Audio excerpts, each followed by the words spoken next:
Hello guys, welcome to my channel. तो आज हम 19 फैब की जो find the number of the islands है वो डिस्कस करने वाले हैं। ठीक है, तो देखते हैं क्या है प्रॉब्लम। तो यहाँ पे हमें बेसिकली एक ग्रिड दी गई है जिसका साइज है n cross m, n number of the rows and m is the number of the columns. ठीक है, जो कि एक बाइनरी ग्रिड है, मतलब उसमें 0 और 1 दो ही वैल्यू एग्जिस्ट कर सकती है। 1 मतलब है लैंड और 0 मतलब है वाटर। तो हमें नंबर ऑफ द आइलैंड्स बताने हैं उस पूरी ग्रिड में कितने एग्जिस्ट करते हैं। नंबर ऑफ आइलैंड कब एग्जिस्ट करता है, जब उसके चारों ओर क्या हो, वाटर हो। ठीक है, तो वो पर्टिकुलर लैंड हो और उसके चारों ओर क्या हो, वाटर हो। ठीक है, तो देखते हैं एक एग्जांपल से। जैसे कि मतलब मैंने एक दो मैट्रिक्स बनाई है, सैंपल मैट्रिक्स। हम उसमें देखते हैं कैसे एक आइलैंड एग्जिस्ट करता है एक मैट्रिक्स में। ठीक है, तो जैसे कि ये एक आइलैंड कंसिडर कर सकते हैं हम, क्योंकि इसके चारों ओर क्या है, वाटर है। या तो देखो वाटर होना चाहिए या फिर कुछ भी नहीं है। अगर कुछ एग्जिस्ट नहीं कर रहा तो उसका कुछ मैटर ही है, लेकिन जो कुछ एग्जिस्ट कर रहा है तो वो वाटर ही होना चाहिए। तो इसके चारों ओर क्या है, वाटर है। यहाँ पे भी वाटर है। ये एक आइलैंड है, क्योंकि ये क्या है, एक इसके चारों ओर क्या है, वाटर हो सकता है। ये एक आइलैंड है, इसके भी चारों ओर क्या है, वाटर है। ये जीरो जीरो ये सारे क्या है, वाटर है। और ये एक आइलैंड है, क्योंकि इसके भी चारों ओर क्या है, वाटर। तो टोटल इसमें आइलैंड कितने हो गए, 4 हो गए। ठीक है, जैसे इसमें भी देखें तो ये क्या है, ये एक पूरा पर्टिकुलर एक आइलैंड है, क्योंकि इसके चारों ओर क्या वाटर है। यहाँ पे भी वाटर है, ये भी वाटर है और ये भी वाटर है। कहने का मतलब क्या है कि तुम एक वन का जो कॉम्बिनेशन है उसको ड्रॉ करो। अगर उसके चारों ओर वाटर है तो उसका मतलब वो एक आइलैंड है। ठीक है, तो हमें total number of the islands बताने हैं कितने हैं। हम पर्टिकुलर इंडेक्स से, जो कंडीशन है क्वेश्चन की वो क्या है कि अगर हम पर्टिकुलर इंडेक्स से हम 8 डायरेक्शन में मूव कर सकते हैं किसी भी वन को ढूंढने के लिए। जैसे कि अगर मैं बात करूं, जैसे कि ये देखें, अगर मैं यहाँ पर हूँ, इस पर्टिकुलर जैसे ये वन है। ठीक है, तो मैं इसके 8 डायरेक्शन में मूव कर सकता हूँ। इसका मतलब जो नेक्स्ट जो वन होगा या उसके आइलैंड में आने वाले जो एरिया है उसको चेक करने के लिए। जैसे मैं यहाँ पे भी मूव कर सकता हूँ, मैं यहाँ पे भी जा सकता हूँ, मैं यहाँ पर ये ये 8 पोजीशन को मेरे को देखना पड़ेगा हर एलिमेंट के लिए, कि इसके अंदर अगर कोई और वन ना आ जाए या फिर है। ठीक है, तो इसका मतलब मुझे क्या करना पड़ेगा, मुझे हर इंडेक्स को ट्रांसफर करना पड़ेगा। हर एक मतलब मुझे डबल फॉर लूप लगाने पड़ेंगे, कि मुझे हर एक इंडेक्स को जाना पड़ेगा और वहाँ देखना पड़ेगा कि इस पर्टिकुलर इंडेक्स पे अगर ये 1 है, मतलब ये अगर लैंड है, तो और कौन-कौन सी लैंड जो इसके पास है, जो मतलब इसके बिल्कुल मतलब फर्स्ट जो मतलब कनेक्टेड जो लैंड है, अगर वो कौन-कौन सी लैंड जो इसके अंदर आ रही है, तो वो मुझे कैसे पता चलेगा? वो मुझे पता चलेगा बीएफएस अप्रोच से। ठीक है, कि इस पर्टिकुलर लैंड में और कौन-कौन सी जो इसकी कनेक्टेड लैंड है वो आ रही है इसके अंदर। ठीक है, तो वो मुझे कैसे पता चलेगा? वो मुझे बीएफएस अप्रोच से पता चलेगा, और बीएफएस ही अप्रोच इसमें इम्पोर्टेंट है कि कैसे हम इसमें बीएफएस अप्रोच को इम्प्लीमेंट करते हैं। ठीक है, वैसे मैंने एक अलग सेपरेट वीडियो बना रखी है बीएफएस के ऊपर। मैं रिकमेंड करूँगा कि पहले उस वीडियो को जाके देखो, वो बीएफएस प्रॉब्लम को सॉल्व करो और फिर इस प्रॉब्लम पर आओ, क्योंकि वो बेसिकली पूरी बीएफएस है। और यहाँ पे क्या है, बीएफएस प्लस मतलब थोड़ा बीएफएस का एक अच्छा एप्लीकेशन है, मतलब ये। तो मैं कहूँगा पहले वो जाके सॉल्व करो। ठीक है, उससे अगर अच्छा समझ में आ जाए फिर यहाँ पर आओ कि बीएफएस को कैसे यूज़ करना है रियल लाइफ में एप्लीकेशन में। ठीक है, तो ये एक वैसा प्रॉब्लम है। ठीक है, तो इतना समझ में आ गया। अब मुझे क्या करना है, मुझे बीएफएस लगाना है, इतना तो पता चल गया है। लेकिन मुझे एक विजिटेड एरे भी चाहिएगा। वो विजिटेड एरे क्यों चाहिए? क्योंकि मैं अगर हर एलिमेंट को अगर मैं ट्रांसफर करूँगा, तो ऐसा भी कोई एलिमेंट आएगा अगेन, जो कि पहले से लैंड में काउंट हो चुका है किसी और के आइलैंड में, तो मैं उसको क्यों दोबारा आइलैंड कंसिडर करूँ? जैसे अ, मैं ये बताता हूँ फॉर एन एग्ज़ाम्पल। लाइक अगर मैंने इसको एक आइलैंड, ये अगर एक आइलैंड मैंने बना दिया था, तो अगर मैंने ये आइलैंड कब बना है? जब मैंने 0,0 वाले जो 1 को है, जब मैंने इसको आइटरेट किया तो मुझे ये एक आइलैंड मिल गया।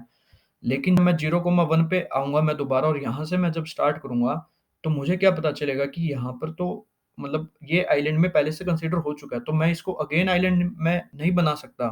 तो इसलिए मुझे एक विजिटेड एरे चाहिएगा, जो मुझे ये बताएगा कि ये पर्टिकुलर एलिमेंट या ये पर्टिकुलर इंडेक्स का एलिमेंट पहले से आइलैंड में कंसिडर हो चुका है, तो इसे आगे तुम कंसिडर मत करो। और अगर उसकी वैल्यू फ़ॉल्स है, तो ये बताएगा कि अभी तक ये कंसिडर कहीं पर भी नहीं हुआ है, तो तुम इसे कंसिडर कर सकते हो। ठीक है, तो इतना समझ में आ गया। तो मतलब मैं कोड समझा देता हूँ कि बेसिकली है क्या। मतलब मैंने पहले रो और कॉलम 2 वेरिएबल डिफाइन किए, जो ये बता रहे हैं कि इस पूरी पर्टिकुलर ग्रिड की रो कितनी है और कॉलम कितनी है। और एक आंसर वेरिएबल लिया, जो कि ये बताएगा कि नंबर ऑफ आइलैंड्स कितने हैं।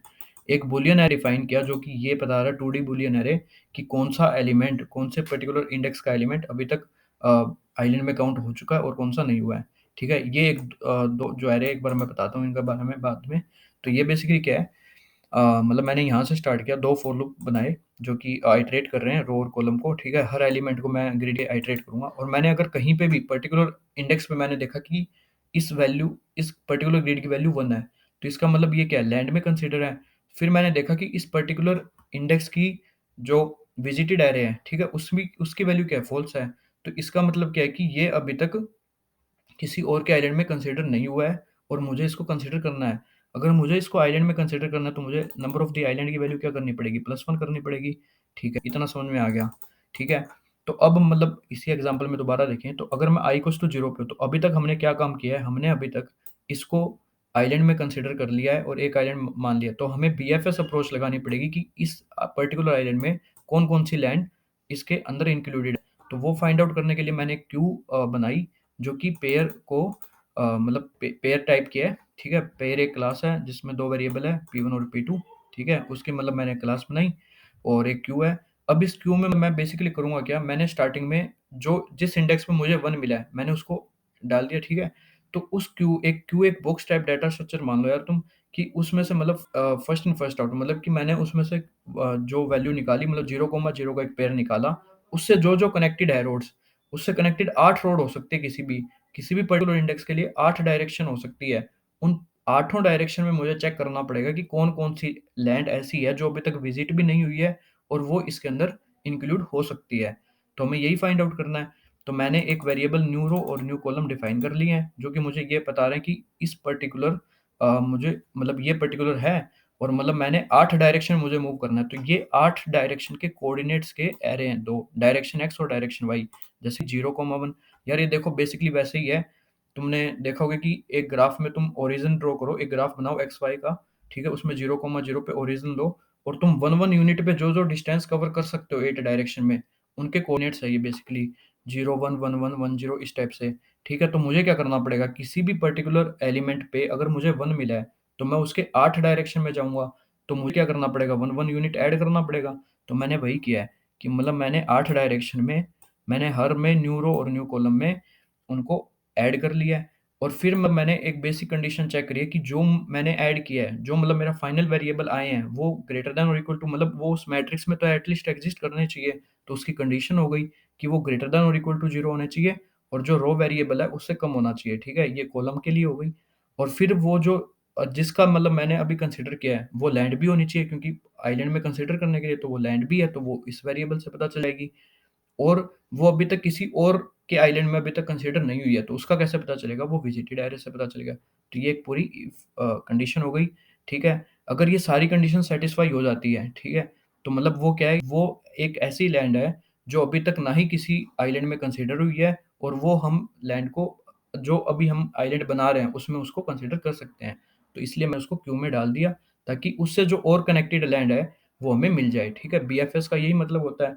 तो और फिर हमने फाइनली विजिटेड एरे में उसको ट्रू कर लिया कि अभी हमने इसको विजिट कर लिया है, तो आगे अगर तुम कहीं पे भी वापस इस पर्टिकुलर इंडेक्स पे आते हो तो तुम इसको ना देखो या ये अभी कंसीडर हो चुकी है इस पर्टिकुलर एरे में एंड फाइनली हमने रिटर्न कर दिया आंसर को।